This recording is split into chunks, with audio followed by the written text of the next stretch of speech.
Some New Yorkers braved the threat of coronavirus and voted in person in the June Democratic primary. But many voted by mail, flooding an unprepared election system. 6 weeks later, election results in some districts still haven't been called. President Donald Trump has repeatedly warned that if states rely on mail-in balloting for the November presidential poll, the same kind of delays could take place. You won't know the election result for weeks, months, maybe years after. Maybe you'll never know the election result, and that's what I'm concerned with.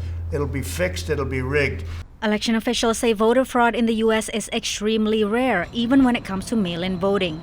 Most states allow voting by mail, but this year many expect they will need extra time to count the large number of ballots during the pandemic.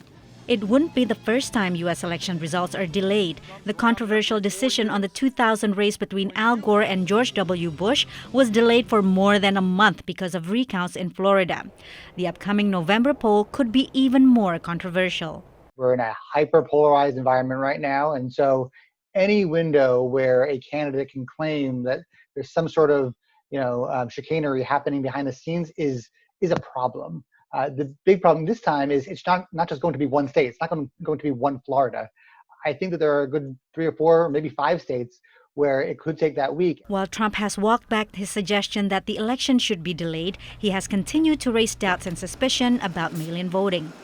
If more of his supporters vote in person and he's ahead on election night, he could claim, as he's already suggested, that the mail-in ballots that are coming in are fraudulent and try and claim victory. On Wednesday, Trump's campaign sued the state of Nevada, led by Democrats, over a plan to send mail-in ballots to all registered voters. But in the battleground state of Florida, led by Republicans, the president is encouraging voting by mail, saying its current and past governors cleaned up the state's election system, making it safe and secure. The two governors, between the both of them, they've really got a great system of absentee ballots and even in the case of mail-in ballots. Polls show more Americans want to vote by mail in November, but there's a growing divide about whether it's truly secure.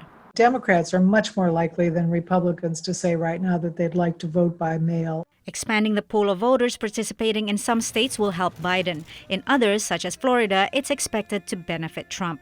Whoever wins, election analysts say the main challenge will be ensuring both parties see the result as credible. Patsy, Widakuswara, VOA News.